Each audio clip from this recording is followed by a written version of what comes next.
Here we go now! We are right back into the action for another day of the week. Welcome to the Tuesday edition. Jason on paper. Presented by VegasInsider.com. A happy Valentine's Day to all the lovers out there. I hope you will be making love tonight. Make sure it's done respectfully and with protection. My tip to you on Valentine's Day. All right, so coming off an average show yesterday, they're 2-2, so we're going to look to improve on that today. A bit of a light night here. NBA, a bit of a tricky one. A lot of teams in the second game have a back-to-back, some big injuries, so a lot of props not on the board yet, but I do have my three best bets for the NBA and the NHL. Before we do get into those, guys, do me a favor. If you're on YouTube right now, hit that like button. Hit the subscribe button. Close to 10K subscribers here at Vegas Insider, so make sure give us a follow. It makes our content easier to find. There's a lot of great content here on the Vegas Insider YouTube channel. Okay, with that out of the way, let's get right into the action. We're going to start things off up in Toronto, where the Orlando Magic are in town as a 7-point underdog. I'm going to take a shot on that dog. Hoof, hoof, hoof. Orlando Magic coming in at +7. This is too many points to give the Orlando Magic. How about a little bit of goddamn respect for the Magic? They're great in this spot. They are 16-4 ATS in their last 20 games when getting 5 or more points. This is too many points to give the Magic. And you dig into the stats, this matchup is very close in many key stats, neck and neck in EFG percentage, but Magic rank higher in opponent EFG percentage, points allowed per 100 possessions, points allowed in the paint, free throw attempt rate, and opponent free throw attempt rate, just to name a few. And it's all about momentum for the Magic. Allow me to explain. Picked up a nice W in Chicago versus the Dinky Bulls there last night. They're a great bet after a win. 14-8-1 ATS after a win. That's the second best in the NBA in this spot. Too many points. Give me the Magic. +7. All right, next up, we're hitting the ice, and we got a super sexy matchup down in Dallas with the Boston Bruins in 10. I'm going to take the home dog in this one. The Dallas Stars coming in at even money. +100. I think the wrong team is favored in this game. Yeah, I get that Boston has a better record over the course of the entire season. But what have you done for me lately? Sure, a couple tough OT losses for the Stars recently, but you dig into the analytics and you'll see that Dallas has been playing better hockey last 10 games. We have a decent gap in Corsi for percentage, expected goals for percentage, and high danger chances for percentage, favoring the Dallas Stars, most notably 3rd versus 20th in expected goals for percentage over the last 10 games, favoring the Dallas Stars. And the Bruins finally starting to stumble a little bit. Those bad analytics are kicking up to them. 4 losses in the last 5 games. Give me the Stars at home, even money. Yeah, baby. All right, we will wrap things up out in beautiful San Jose, California, where my Pittsburgh Penguins are in town. On them a little bit here. We got a beautiful spot over 6.5 goals in this one. I absolutely love this bet. Both of these defenses have been absolute dog shit lately. You dig into the numbers. Pittsburgh, oh my God.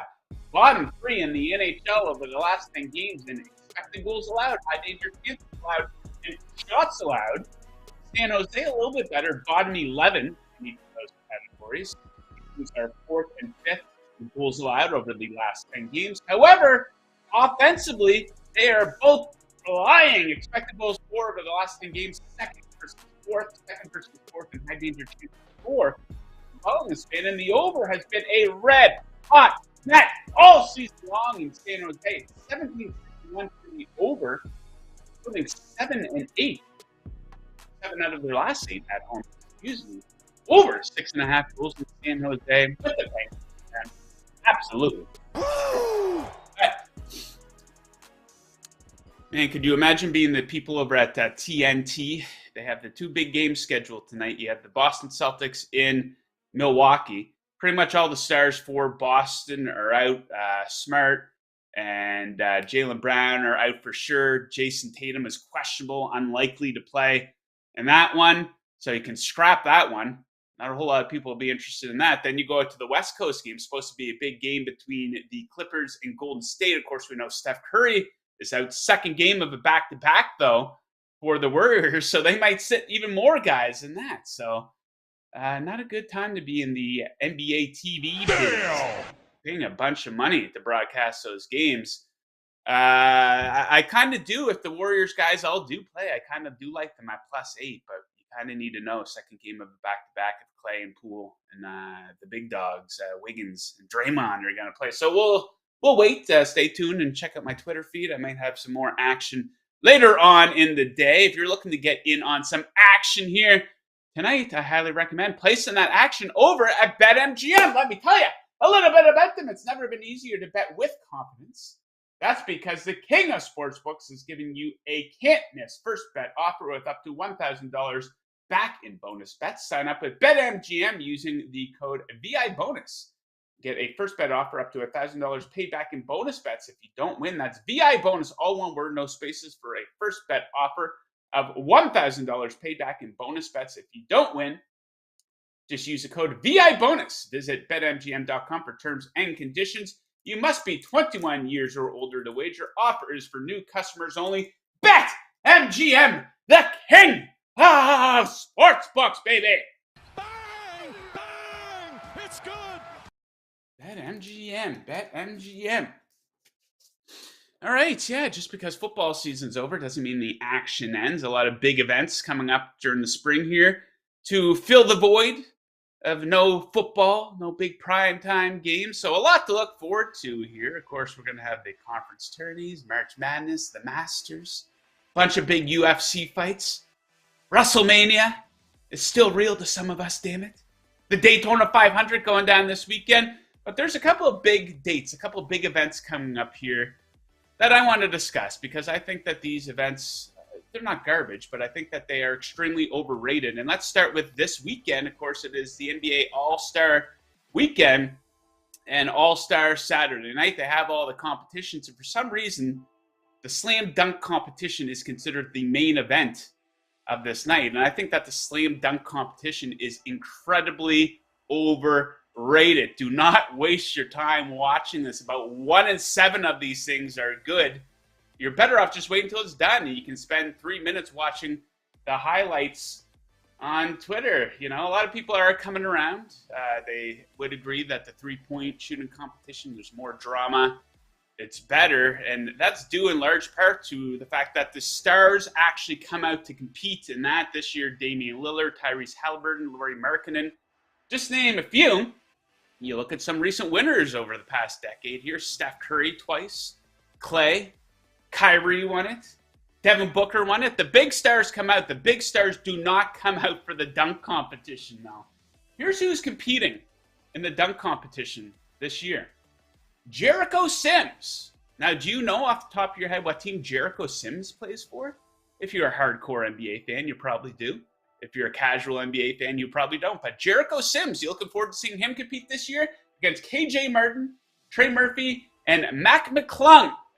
Everyone knows Mac McClung, great dunker, but the guy's not even in the NBA. He's in the D League. You know, a lot of disappointing Knicks fans. Obi Toppin's not coming back to defend his crown.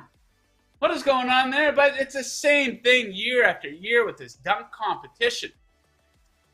The judging is absolutely atrocious. It's like these guys go out there blind with no criteria whatsoever. Everything's either a 9 or a 10.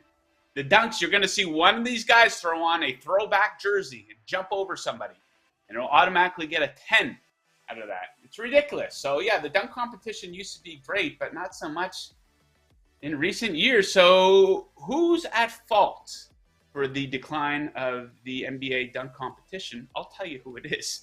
It is LeBron James.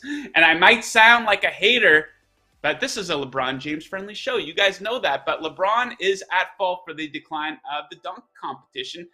This used to be a fashionable thing for the big stars to come out and compete in. Michael Jordan, Kobe, Vince Carter, Dominique Wilkins, go all the way back to Dr. J.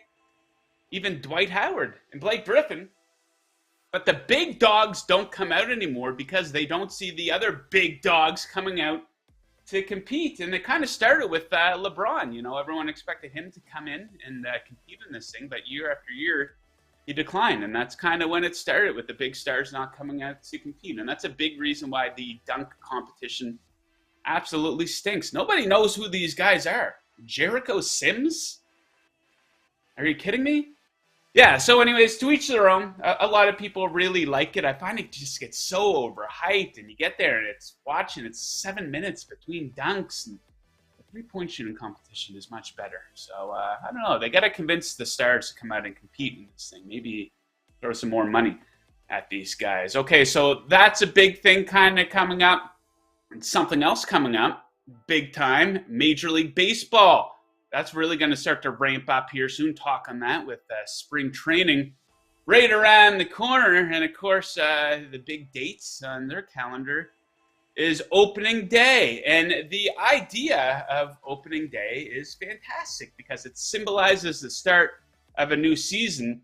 But the execution and marketing of opening day in Major League Baseball is absolutely pathetic. They do not know how to sell the sport. The blueprint is there, in place by the NBA and the NFL. What do they do on their opening nights? Well, they capitalize on marquee matchups and a very high level of drama. How many times have you seen it in the NBA where a high-profile player leaves his team to go to another high-profile team? The NBA says, well, let's match them up right away on the first night of the season. In the NFL, the defending Super Bowl champion versus a sexy contender. You saw it this past season with the Rams and Bills. It's a pretty simple blueprint, but take a look at what Major League Baseball has here for opening day. The Major League Baseball get together and say, so what are some of the least competitive and least dramatic games we can put together for opening day? These games absolutely stink. And I've got a real problem with a lot of these games. You get the Giants taking on the Yankees. Really? You have the defending National League champion Phillies opening on the road in Texas? What is up with that?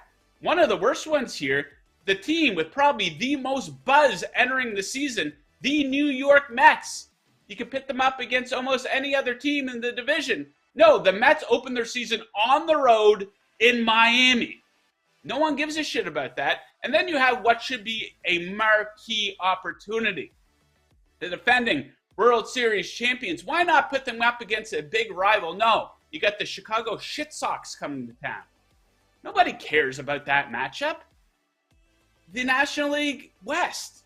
Really? You're giving us Diamondbacks, Dodgers, Rockies, Padres? You have 162 games this season, and this is what you people got in a room and came up with this list of games for opening day. You got to start things off with an absolute bang. So I'm not just complaining about it. You got to come up with some solutions. So what would I do if they said to me, okay, Joe, you figure it out for us. What should we do on opening day? Well, it's pretty simple. As I've said, the blueprint is already there. So here's what you do. You take 3 very sexy stand-alone games, and here's what I would have done this season. You start things off with the late afternoon game, the defending National League champion Philadelphia Phillies hosting the New York Mets, probably the team with the most buzz coming into this season. You know, it's a divisional rivalry, big stars on both sides. That's a fantastic game. The Phillies playing host to the Mets. Maybe the Mets start Verlander. A lot of people be very interested in that. And then, what do you follow that up with? Well, you got to give the Astros a game. No, you do not give them the Chicago Shit Sox. You give them one of their biggest rivals, the New York Yankees. That game would do a monster rating. Great storylines coming into that one because of what we've seen in the playoffs. Maybe Garrett Cole back in Houston pitching in that one. That's a great game. And then what do you do to wrap it all up? You go with something super sexy out on the West Coast. You take the Padres, and you face them off against the Dodgers. That's a great game. A lot of big star power, divisional rivalry. But no, they're giving us a Dodgers versus D-backs. Oh. I'm going off. Wrong time there in the middle of my rant here. So 3 very sexy standalone games to showcase the best of what the sport has to offer. It's a very simple blueprint. Major League Baseball does not know how to sell the game. I don't get it. Opening day, I like it's kind of fun how all the teams are playing on the same day. You know, boom, right off the bat, 15 games, but just 3 standalone games, super sexy, the best of what the sport has to offer. I think it would be very difficult or very simple. It's not that difficult to figure out at all. One thing, though, that I think Major League Baseball, I will give them a little bit of credit. They came out yesterday and they announced that they're going to stick with the extra innings rule of a man starting on second base. And for the people who do not like that rule, I think you seriously got to get your head examined. They play 162 games during the regular season. They don't have this rule in the playoffs. Of course, no one would want to see that, just like no one wants to see a shootout in the NHL playoffs, so they don't have that. Is it really necessary for the Reds and Pirates to be playing 16 innings? No one's watching that. You got to have your head examined if you're watching the 15th inning of the Royals and Tigers. You do not need that. So, yeah, it's 9 innings of baseball is enough. Let's get it over so we don't have to gut these bullpens. I think you're out of your mind if you do not like that extra innings rule. The people that say that, oh, it's so stupid, you're staring with a ghost runner, are you guys actually sitting and watching these games that are going into the 14th, 15th inning, staying up all hours of the night, watching these games? Probably not. Not a lot of people are watching games inning 1 right till inning 9 as it is. So, yeah, I think it's fine that they're doing that. It's not for the playoffs. So, yeah, you play 9 innings, we're tied. Let's try to wrap this up and get it over with. So, yeah, I like that rule. One other thing that I like, check out this transition, is the VegasInsider app. Check this out. I want to tell you a little bit about it. It has all the major sports betting odds at your fingertips, along with picks and expert breakdowns. You can shop for the best odds, find props, futures, and plenty more with the app. If you want more Vegas Insider content like our shows, videos, and podcasts, you can find it all on the app in the media section. Download the Vegas Insider app on Apple or Android. Bet better with the Vegas Insider app. Woo! Woo! Yes, indeed. Yeah, that phone call threw me off a little bit. I hope it was nothing important. They left a voicemail. I'll check after the show. Message from my producer, Tito. Hell of a transition. Thank you very much, Tito. Okay, let's get into some viewer picks here, guys. Flying right along. Solo show with not a lot of picks today, so it'll be a quickie one. But a couple picks here from our viewers. We got Nathan Schreckengast weighing in. Make sure you give this guy a follow. He knows his stuff. He likes the over. Yeah, it's hard to argue with this one. The Florida Panthers, 6.5 in St. Louis. Florida first in expected goals for over the last 10 in 5-on-5 play, but dead last in high danger chances allowed. St. Louis has gone over in 4 straight at home, over 5-1 in Florida's second game of a back-to-back. Yeah, I played that one versus Pittsburgh, I think it was a week or 2 ago. Bennington, absolutely brutal in net, and Knight, he's awful too, especially on the road. 18 goals allowed in his last 4 on the road. Good luck to Nathan with that one. Panthers, Blues. Matty Puppy Sports, you want to give this guy a follow. Georgetown, plus 11.5. Trying to make that dog bark versus Seton Hall. Since losing to Seton Hall on Jan-10, Georgetown covered 7 in a row and only didn't cover their last game versus Marquette, who was 16 and 31 on 3-point shots. Seton Hall, 30% three-point shooting team. In the first game in January, Georgetown was 4 of 24 from 3. This is going to be a close game. Yeah, if they can figure out that three-point shooting. But yeah, that's a nice little cushion for them there, plus 11.5. We have one more from producer Tito. Tito's hitting at around 25% with his submissions to the show. Now, you never hear the end of it if he hits a winner. You hear nothing, though, out of the losers. But, hey, we'll see how this one goes. A little footy action. Tottenham and Milan, over 2.5, plus 105. Champions League action. AC Milan had matches of 5-4 and 3 goals allowed against solid Serie A clubs. Tottenham's back line also hasn't been great. Simple analysis, but sometimes simple gets it done. So yeah, a little footy action. Champions League, Tottenham. Speaking of footy action, I saw that the preview for the new season of Ted Lasso is out there on social media and the internet. Yeah, the final season. I'm kind of surprised that they're wrapping that show up already after one season, but better too early than too late. So many of these TV shows, they're making all this money and they extend for seasons and seasons longer than they need to go.